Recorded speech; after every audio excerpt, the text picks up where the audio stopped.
Okay, time for another update for our most recent move. There's still a lot of work that needs to be done, both for organization and structural building.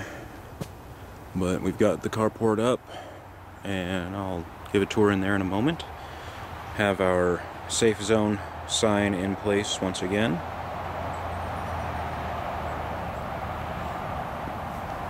Nice little trail here with two options. We can either go between the two hawthorns or duck under that branch. For today's purpose, we're going to go between. We've decided not to use the awning anymore because we really can't put it up with the tree there, but that just makes it so we only have one entrance now, which will be back this way. But before we go in there, I'll take you over to the new fire pit slash dry storage slash shower area, which got the roof on a couple nights ago by moonlight. But the most entertaining part of getting the roof on was a combination of Hippie trying to help me spread the tarp out and Tigger holding my ladder down from on top of it. Gotta love kittens. So currently I have the bathing area already set up. We finally got around to replacing our solar water heater for the shower. This one, unlike the last one, actually has a flow control clip, as opposed to just pulling the shower head to release the water and, as I accidentally did on multiple times, pull the shower head out. Yes, there's actually now a clip on this one to release flow or tighten or to stop flow. In the cold of winter, best way to have a hot shower is to do equal parts cold water and boiling water, and it gives you just enough warmth to have a comfortable shower. And hopefully you can get back inside where it's warm and dry fast enough before you freeze your tinder bits off. So this area I still need to organize. Extra tarps, various other things that we've collected for construction building. Got a few 2x4s left. Going to level out the ground here as best I can by shovel. Kim and I are making some plans to get a more solid floor in here, but at least this time I won't have a bunch of ivy and other plants coming up under the fire pit that I have to worry about potentially burning in the dry. The gate will wind up being placed there as opposed to out front. Still need to clean up my area out here, but this is all, much like life in general, a work in progress. Unfortunately, at one point while I was waiting to get the tarp up, or the pallet up that's currently behind the tarp, it decided to fall over while I was reaching for hammer and nails and wound up falling on the fire pit. So we're gonna, as well as this here, so I'm gonna have to shorten that down and reshape the screen for the top of the fire pit. Still have our miniature barbecue. Now the next portion of the tour will be the new setup for the bathroom, which is right next to the entrance through the little pallet wall here.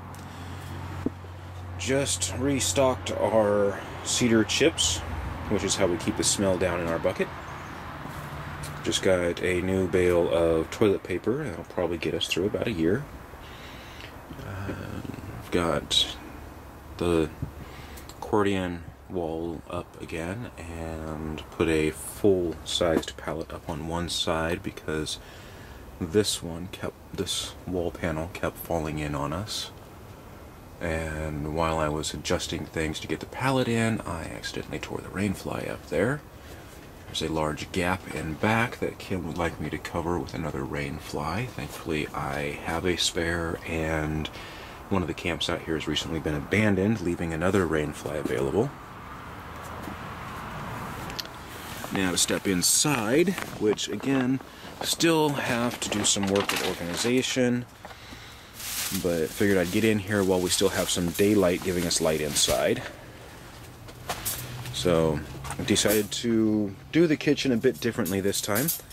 Instead of having the shelf separating my cooking area from the rest of the carport, it's now in the corner, leaving much more of a open feeling to everything. We still need to get through this pile of stuff, organize, and figure out what needs to go and what can stay. Kim and I got the couch put back together. Unfortunately, currently buried under things that need to be reorganized. Got 2 more rolls of insulation, which in this lighting you really can't see very well. But they're there.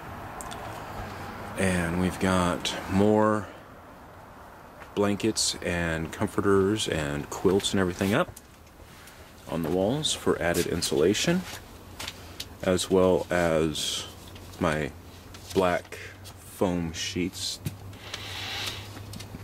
Right now, Kim and I have been discussing whether or not to leave that section uninsulated so that we have the sunlight coming in, or covering it so that we don't have the rain coming in, because unfortunately the seams of this carport do leak, and it's about to rain soon, as Kim's mumbling behind me.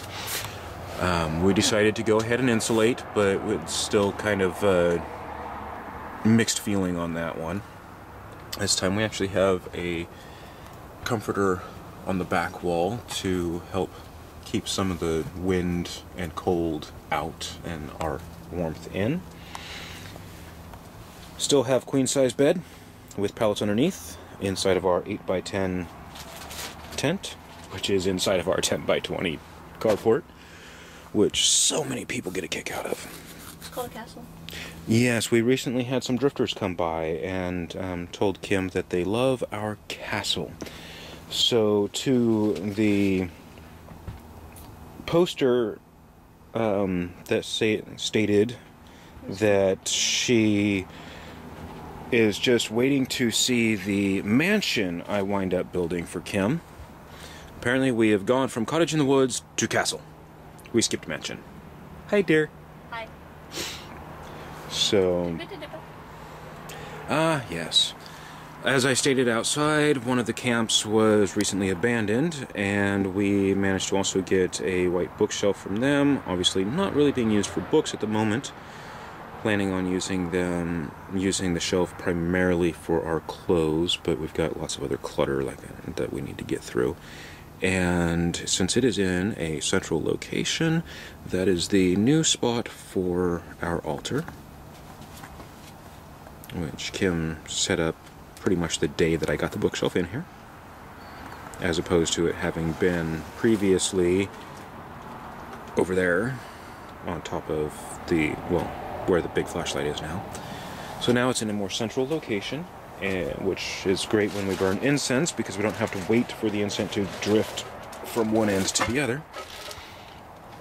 But that's what we've got going right now. Still have some more work to do. As I stated, much like life, it is a work in progress.